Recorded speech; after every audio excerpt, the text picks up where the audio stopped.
A message to the Myanmar Republic. Your Excellency, President of Myanmar, the ruling party, the military, all officials from the highest down to the lowest echelon of the government, heads of religious groups, especially the dominant Buddhist leaders, and to all citizens of Myanmar Republic and others concerned, peace be unto you. This message is to bring good tidings to your government, to which, if you will hearken, will resolve the crisis being faced by your nation. You will never hear this message from any venue that were organized and participated by entities with geopolitical and economic interests entangled with the real issues. It doesn't matter who I am. What matters is the wisdom contained in this message. You will eventually know where the idea comes from, but only after you have understood the wisdom herein. This is not intended to disrespect the sovereignty of your state, nor to challenge anyone's authority. But you might be questioning in your mind, what right do we have to speak about the issues that concerns your country? The answer is simple. We are one family riding on the same boat, a boat that is not our own. With due respect, Mr. President, you also need to further understand that from our perspective, there is no sovereign human being and no sovereign government other than the one that controls the natural forces of the universe. Pardon the seemingly mystical premise, but I am talking from a standpoint that is different and well above the sphere of corrupted global geopolitics. In the past decade, we have observed this lingering issue in your country that has now culminated. That is the predicament of one ethnic group who happened to be in your land, the Rohingya people. They were on that land long before the formal government of Myanmar came into existence. They were there long before any one of you came into power. These people became one of the most oppressed and persecuted group in modern history as it was in the ancient past. But you have no idea nor the slightest clue who they really are. At present, all of you in Myanmar, together with the rest of the world, are fully aware of the truth about the present situation of the Rohingya people starting since a few decades ago. Yet, your de facto leader repeatedly denied the atrocities and oppression committed by the Myanmar government towards these people. While we understand the reasons behind all of these denials pronounced before the International Tribunal, however, such denials cannot obscure the truth from the spiritual tribunal. The tears, the misery, the pain, the overall agony, the suffering, and most of all, the bloodshed committed against the Rohingya people indeed happened. The innocent blood of those who died, young and old, cries up to the heavens when your government systematically deprived the Rohingya over the years. Such oppression compelled the Rohingya to rebel against your government. The alleged attack done by a rebel group is the fruit of the many years of oppression. It is not the cause, but rather the effect. In response, the military forced the Rohingya out of the land and some died adrift in the sea. The chain of events led us to where we are now, riding on the same boat and facing a human crisis in modern history. Again and again, your administration can deny, but as what I have said earlier, the truth stands against your government. The Rohingya people is unjustly suffering, and many have died, and many are dying. That is the solid truth no one can deny. Was the government of Myanmar not told by the Buddhist monks and prophets that what is being done to the Rohingya people is extreme wickedness and is spiritually corrupt? How can a mainly Buddhist country tolerate such bloodshed in the land? Are your hearts happy seeing the suffering and agony of fellow human beings of your own color? Long before the government of Burma came into existence, and long before you got your independence from the British control, the Rohingya people were already there in your land. Destiny brought them there. That is similar to what happened in the Philippines. There are many ethnic minorities, but none of them were thrown into the sea when Philippines had its independence from the Americans. You are also aware about the Marawi siege sometime in 2017, wherein the entire city was taken by the rebels. The armed rebels were also Muslims, but no Muslim civilians were ever vanished by the government into the sea. But as it is now, things already happened. Mistakes had been committed. So what is the solution? That is the core of this message. There are only two options you can choose from. Option number one, take the Rohingya back into their land from where they had been driven out.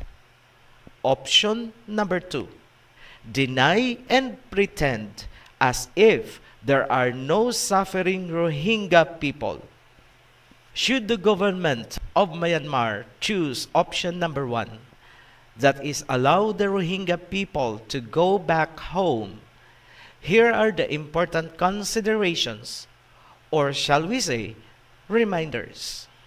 Reminder number one, only Asian countries must be allowed to participate in any repatriation activity.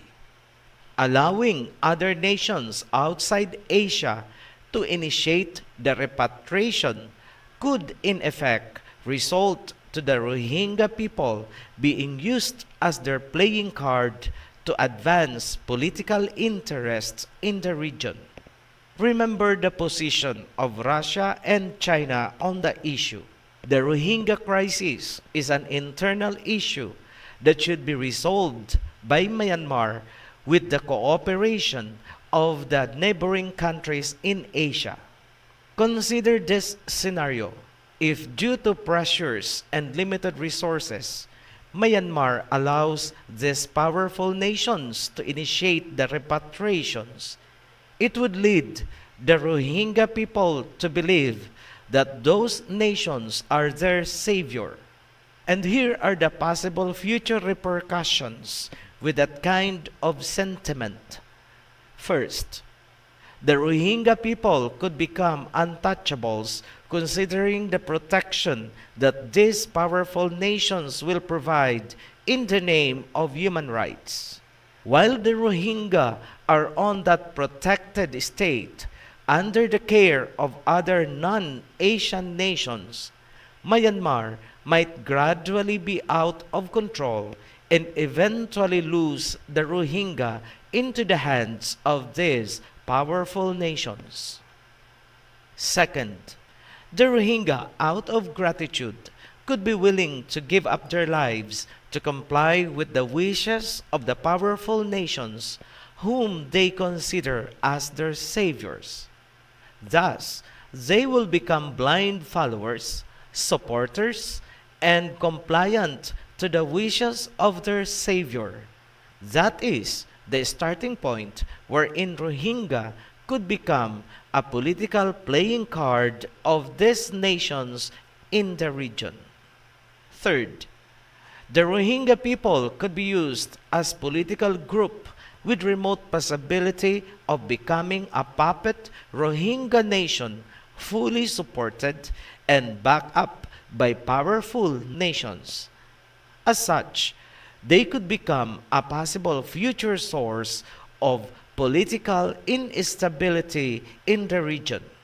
Those are the possible reasons why Russia and China are opposing repatriation options being initiated by other powerful nations outside of Asia. Maybe, just maybe, they are basing on the Taiwan and Hong Kong experience for their decisions. They know for a fact that Myanmar is not prepared to handle a similar situation. Reminder number 2. Avoid strategies that would make Myanmar indebted to the non-Asian power nations. It is not true that China and Russia do not care about the plight of Rohingya people. They just want the crisis to be taken out from the global stage and be resolved internally with the cooperation of neighboring Asian countries. Those are the two most important reminders or considerations that should be taken into account by Myanmar. Certainly, there will be chaos at the start, but with proper information campaign, the people of Myanmar will understand and accept their brothers. Let not religion be an obstacle, for only then peace will prevail among your people. Blessings will come into your land, as peace is the precursor of prosperity. The Asian family should work towards unity and peace in the region so that the sons of Shem will have strength to face what lies ahead. Now, what happens if Myanmar government chooses option number 2? That is, deny and pretend as if there are no suffering Rohingya people. Once again, this message is not in any way commanding nor insulting anyone's authority, but in the name of humanity and in behalf of the lost human lives, let it be known to Your Excellency, the President, the military, the rest of the officials, the Buddhist monks, the citizens of Myanmar, and the rest of the world, hearken to this message. All of you may not have the slightest idea who the Rohingya people really are. Historians could not fathom the complexity of human movements and migrations from the ancient past. Expectedly, heads of state of the Asian countries are unaware where in the Asian family tree each nation emanated during the Bronze Age.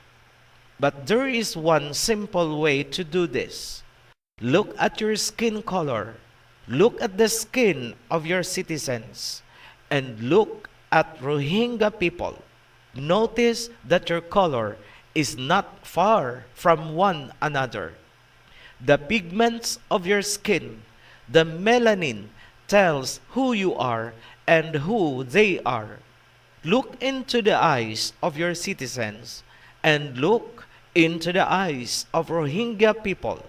You will discover the single most important truth. You are all men of colors.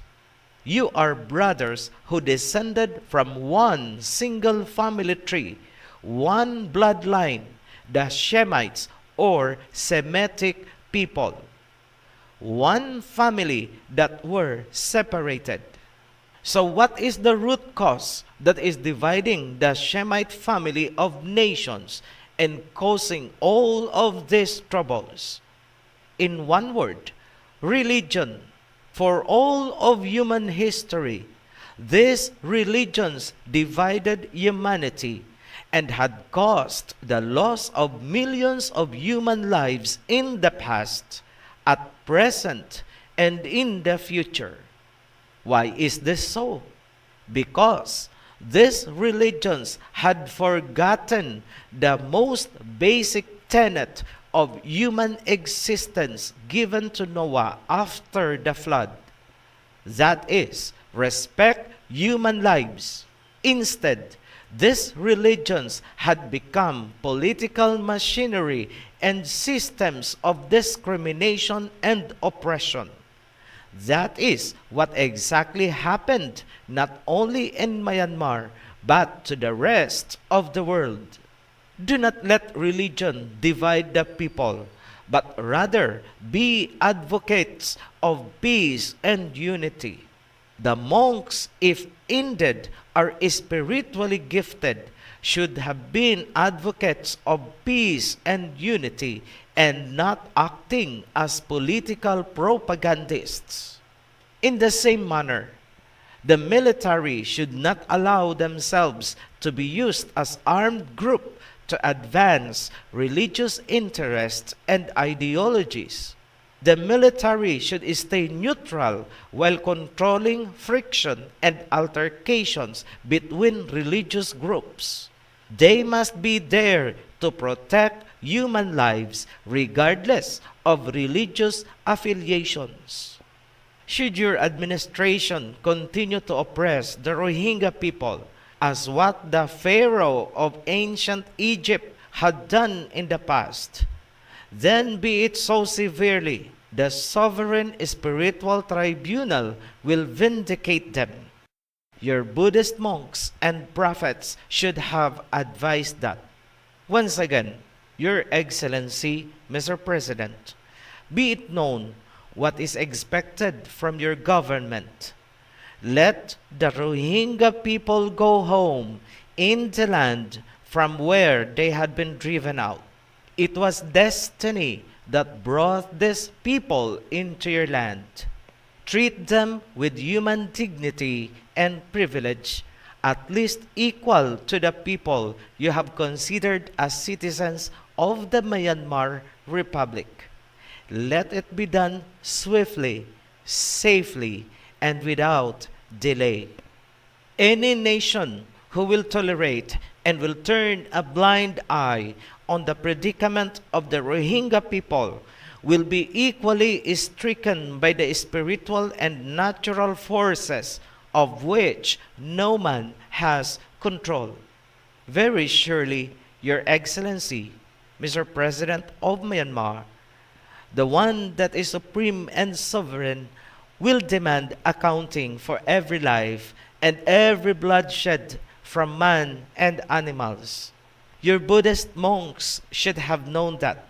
Rectify the wickedness committed in your land the soonest and not wait for the spiritual and natural forces to render justice and vindication to the oppressed. For surely it will be a painful one. Thank you, Mr. President.